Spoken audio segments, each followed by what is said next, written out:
আবারও নজর রাখবো রাজ্যের খবরের দিকে। সপ্তগ্রামের বিজেপি প্রার্থীর বন্দুক হাতে ছবি ইতিমধ্যেই ভাইরাল হলো।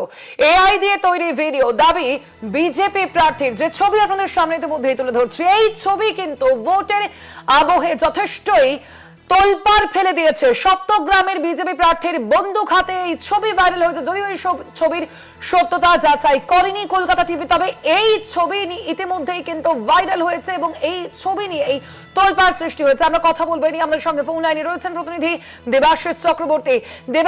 দেবেশ চক্রবর্তী, দেবেশ, যে বিষয়টি জানতে চাইবো যে এই যে ছবি দেখা যাচ্ছে, বিজেপি প্রার্থীর কি বক্তব্য, তার তরফ থেকে কি বলা হচ্ছে, এই ছবি কি সত্য? দেখো, তোমাকে জানাই যে বিজেপি প্রার্থী স্বরাজ ঘোষের অভিযোগ যে এআই ছবি করে সমাজ মাধ্যমে ছাড়া হয়েছে, তিনি পুলিশে অভিযোগ জানাবেন। দেখো, তৃণমূলের দাবি বিজেপিতে ভালো মানুষের অভাব, তার হাতে বন্দুকি মানায়। বামপন্থীর দাবি যে সমাজের কাছে একটা ভালো বার্তা নয়। দেখো, চট্টগ্রামের বিজেপি প্রার্থী স্বরাজ ঘোষের একটি ছবি সমাজ মাধ্যমে ভাইরাল হয়েছে, যেখানে দেখা যাচ্ছে যে চেয়ারে বসে রয়েছেন বিজেপি প্রার্থী, তার হাতে পিস্তল, ছবির ওপর লেখা মাটি মাফিয়া। দেখো, এই প্রসঙ্গে বিজেপি প্রার্থী স্বরাজ ঘোষ বলেন, তৃণমূল কংগ্রেস এআই এগুলো বানাচ্ছে এবং আমার গায়ে কাদা লাগাবে, যার জন্য মানুষ বুঝতে পেরেছে যে তৃণমূল হারবে, বিজেপিকে যেভাবে হারাতে হবে, এবং তার জন্য কিন্তু এই ছবি এআই মাধ্যমে ছড়িয়ে দেওয়া হচ্ছে তৃণমূলের পক্ষ থেকে।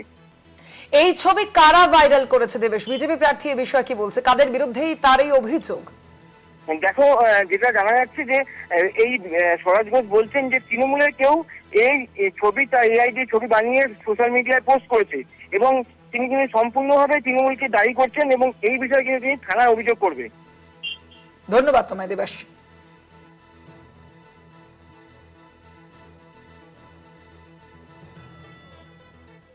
তৃণমূলের চক্রান্ত, তৃণমূল কংগ্রেস এই সমস্ত চক্রান্ত করে ভাবছে যে গায়ে কাদা লাগাবে।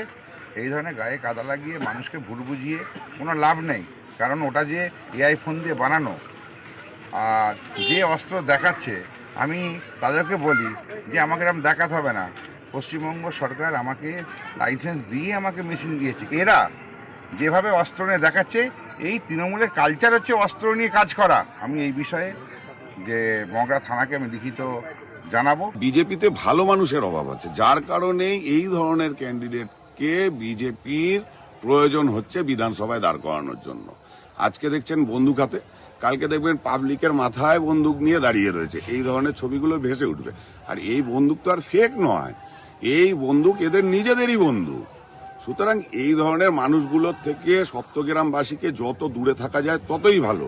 যদি এটা জেনারেটেড হয় কোনোভাবে, বা এটা যদি অন্য কোনোভাবে ম্যানুফ্যাকচার হয় এই ছবিটি, এবং যারা হচ্ছে নির্দিষ্ট ওই প্রোফাইল হ্যাক করে যদি এই ছবি হচ্ছে করে থাকে, তাহলে যার ছবি এটা বেরিয়েছে, যিনি যেই হোক, বিরোধী দলের প্রার্থী হোক বা অন্য কেউ হোক, তার 100 বার অধিকার আছে সেটা নিয়ে আইনি পদক্ষেপ গ্রহণ।